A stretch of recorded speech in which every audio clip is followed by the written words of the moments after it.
और चलिए, पीएम के यूएई विजिट पर हमारी नजर लगातार बनी हुई है और उसके बाद अब आपको लिए चलते हैं सीधे एक बार फिर से डी कुम्हेर, जहां पर मुख्यमंत्री भजनलाल शर्मा संबोधित कर रहे हैं। क्या कह रहे हैं, सुनते हैं। देने का काम हमारी राजस्थान की सरकार ने किया है। मैं आपसे कहना चाहता हूं मित्रों, हमारी योजना है, जिन योजनाओं को लेकर के हम चले थे, हमने कहा हमारी डबल इंजन की सरकार होगी। राजस्थान की सबसे प्रमुख योजना और पूर्वी राजस्थान के 13 जिलों की प्रमुख योजना, हमने कहा कि यह पूर्वी राजस्थान वो राजस्थान है जो कभी पानी से परेशान रहता था, आज वो पानी के लिए परेशान है। हमारे यहां 3-3, 4-4 नदियां आती थी, रूपारेल आती थी, बाणगंगा आती थी, गंभीर आती थी, हमारे यहां से भी कुकुंद नदी आती थी, लेकिन हमारी सारी नदियां सूख गई। पानी की आवश्यकता, हमने कहा कि हम ईआरसीपी को नया रूप दे करके लाएंगे, केंद्र के सहयोग से लाएंगे। हमने 1.5 महीना नहीं हुआ, 1.25 महीने में ईआरसीपी की योजना बनाते हुए मध्य प्रदेश सरकार से और केंद्र से समझौता करते हुए उसे लागू करने का काम हमने किया है। ये पूर्वी राजस्थान के 13 जिलों के लिए जीवनदायिनी है, जीवनदायिनी है। ये सपना देश के यशस्वी पूर्व प्रधानमंत्री भारत रत्न अटल बिहारी वाजपेयी जी ने देखा था। उन्होंने कहा कि हम नदियों से नदियों जोड़ने का काम करेंगे। 2003 और 2004 में यह काम माननीय अटल बिहारी वाजपेयी जी ने किया। हमारी सरकार चली गई, उसके बाद 2013 में हमारी सरकार आई तो माननीय हमारी वसुंधरा जी की सरकार ने इस ईआरसीपी की योजना को आगे बढ़ाने का काम किया। कांग्रेस के लोग उसको लेकर के बैठे रहे, उस पर राजनीति करते रहे। हमने कहा भाई आप इस पर राजनीति क्यों कर रहे हैं? आपकी मध्य प्रदेश में भी आपकी सरकार थी। मैंने उनको पत्र दिखाया, जब मैंने इनके पत्र निकाले थे, इनके मुख्यमंत्री जहां गहलोत साहब मुख्यमंत्री थे और वहां कमलनाथ जी थे, इन्होंने जब पत्र लिखा उनके लिए उन्होंने उल्टा पत्र लिखा। इन्होंने कहा कि हम कोई समझौता नहीं करने वाले, हमारे को नहीं चाहिए। इनको फटकार के भगा दिया।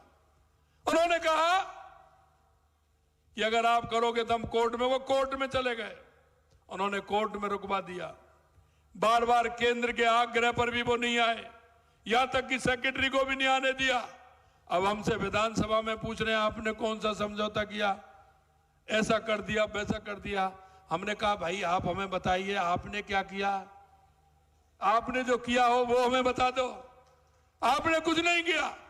अरे हमने जो हमारा था, जैसा था हमने किया और अब भी हम कर रहे हैं। मैं आपसे कहना चाहता हूं, आदमी की इच्छा शक्ति होती है, पार्टी जो करना चाहती है, सरकार जो करना चाहती है वो करके दिखाती है। हमने कहा कितनी भी बाधा आए, कुछ भी हो, इस पानी को लेकर के आएंगे। हमने हमारे भाई जी को बुलाया, मोहन यादव जी को हमने फोन किया, भाई हमारे 13 जिलों को फायदा होने वाला है। मान के भाई साहब हम आने वाले हैं। मैंने कहा आज हम दिल्ली आ जाइए, दिल्ली मिलेंगे, दिल्ली चलते हैं। उन्होंने कहा नहीं पहले मैं जयपुर आऊंगा, आपको साथ लेकर के दिल्ली चलूंगा। मैंने कहा ये होता है भाईचारा, ये होता है अपनापन। उन्होंने आए, दिल्ली से जयपुर आए, साथ लेकर के गए और समझौता कराया। मित्रों मैं कहना चाहता हूं, भारतीय जनता पार्टी की यह सरकार है। आपने जिस तरह से, जिस भाव से, जिस मन से, जिस इच्छा शक्ति से राजस्थान के अंदर सरकार को चुना है, आपके सामने रखे एक एक वायदे को हम पूरा करेंगे, ये हम आपको विश्वास दिलाना चाहते हैं। मैं कहना चाहता हूं मित्रों कि आज देश के अंदर आप जो बदलाव देख रहे हैं, हमारे सांस्कृतिक स्थिति को कितना नुकसान पहुंचाया था, हमारे सांस्कृतिक केंद्रों को नष्ट करने का काम किया था। हजारों सालों की गुलामी ने हमारे देश की स्थिति क्या कर दी थी। लेकिन नए नए काम देख रहे हो। आज मैं एक शहीद के मूर्ति अनावरण के कार्यक्रम में था। मैंने देखा, उनसे कहा 2014 से पहले सेना ही नहीं, शहर में आते थे, आतंकी आते थे, कहीं स्टेशन पर बम फोड़ते थे, तो कहीं बस स्टैंड पर फोड़ते थे, कहीं भीड़ वाले इलाके में फोड़ते थे।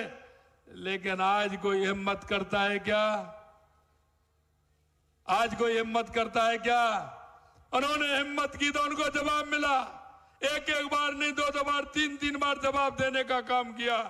यह होती है मजबूत सरकार। इसे कहते हैं मजबूत सरकार। माननीय यशस्वी प्रधानमंत्री नरेंद्र मोदी जी के नेतृत्व में यह सरकार चल रही है। मैं आपसे कहना चाहता हूं, आने वाले समय में केंद्र में बहुत बड़े बहुमत के साथ भारतीय जनता पार्टी की सरकार बनेगी। तीसरी बार सरकार बनेगी नरेंद्र मोदी जी के नेतृत्व में। और अब की बार 400 पार, अब की बार 400 पार यह स्थिति होगी। मैं आपसे कहना चाहता हूं, आपके बीच में इतना मैं कहना चाहता हूं कि आपके क्षेत्र में मुझे पता है कि यूनिवर्सिटी भी कैसे मिली थी। यूनिवर्सिटी के लिए संघर्ष किया गया था। हमारे समय में हमने यूनिवर्सिटी, मेडिकल कॉलेज, नगर निगम हमने बनाया, इंजीनियरिंग कॉलेज हमारी सरकार थी जब आया। और इस भरतपुर का भला किया तो सिर्फ हमारी सरकारों ने किया, और अब भी होने वाला है। आपको मैं कहना चाहता हूं, जिस दिन भरतपुर आया था आपके बीच में मैं कुछ बात रखी थी मैंने, और मैं ये आपको कहना चाहता हूं, बड़ौदा मेव से नगर, नगर से कुम्हेर और नदवई के बीच में जाते हुए भरतपुर में एक शानदार हाईवे निकलने वाला है। उसकी डीपीआर बन गई है, अभी पहले ही मंजूर हो जाएगा। सीधा सारस से होकर के आगरे को पकड़ेगा। आप भरतपुर से चलेंगे, उसके लिंक रोड भी जुड़ेगी, इधर मथुरा जाएगी, इधर नदवई होके हाईवे को पकड़ेगी।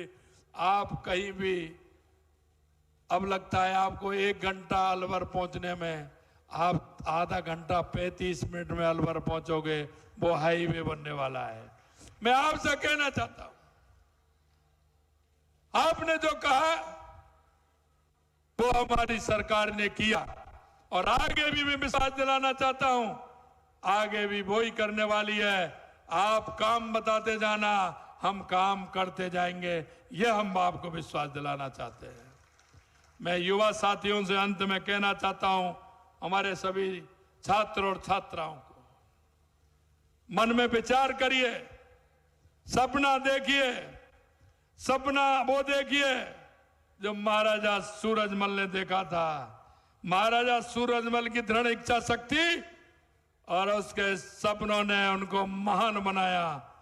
वो गरीब के हितैषी थे, वो सबको साथ लेकर चलने वाले थे, वो हिंदू धर्म के रक्षक थे, वो सनातन के रक्षक थे। उन्होंने सनातन के खिलाफ जो लड़ने वाले थे उनको सबक सिखाने का काम किया, तो महाराजा सूरजमल ने किया। उनकी जैसी दृढ़ इच्छा लेकर के चले, हम सपने देखें, उन सपनों को पूरा करने के लिए परिश्रम की भी पराकाष्ठा करें।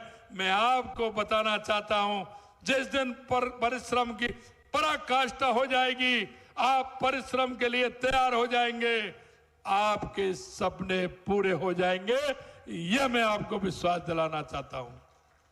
आप सभी लोग इतनी बड़ी संख्या में, सभी मेरे को जैसा बताया कि जैसे संबंधित महाविद्यालय है, वहां के सभी बड़ी क्लासों के छात्र छात्रा आए हैं। आप सभी भी इस कार्यक्रम में पधारे हैं। निश्चित रूप से एक साथ इतने सभी लोगों के दर्शन हुए, मैं भाग्यशाली हुआ। मैं एक साथ आप सभी के दर्शन करने का लाभ मुझे इन्होंने दिलवाया। मैं अंत में इतना ही कहना चाहता हूं कि आपके इस क्षेत्र में, आपके भरतपुर जिले में कोई भी बात आएगी पूरी तरह से पूरा करेंगे। हमारा भरतपुर संभाग के हिसाब से पीछे था, लेकिन अगले 5 साल में आगे पाओगे, ये मैं आपको विश्वास दिलाता हूं। आप सभी ने जो मान और सम्मान दिया, उसके लिए मैं दिल की गहराइयों से बहुत बहुत धन्यवाद देता हूं, साधुवाद देता हूं। जय हिंद, जय भारत। बोलिए गिरिराज महाराज की जय। गिरिराज महाराज की जय। बहुत बहुत धन्यवाद। बहुत बहुत धन्यवाद माननीय मुख्यमंत्री। चलिए, तो मुख्यमंत्री भजनलाल शर्मा को आपने सुना। महाराजा सूरजमल की प्रतिमा के अनावरण कार्यक्रम को मुख्यमंत्री संबोधित कर रहे थे। इस दौरान संवाद कार्यक्रम का भी आयोजन था। आपको बता दें, डी कुम्हेर स्थित ब्रज विश्वविद्यालय में एक कार्यक्रम का आयोजन किया जा रहा था और इस दौरान मुख्यमंत्री भजनलाल शर्मा ने महाराजा सूरजमल की वीरता का, शौर्य का बखान किया। माननीय उप मुख्यमंत्री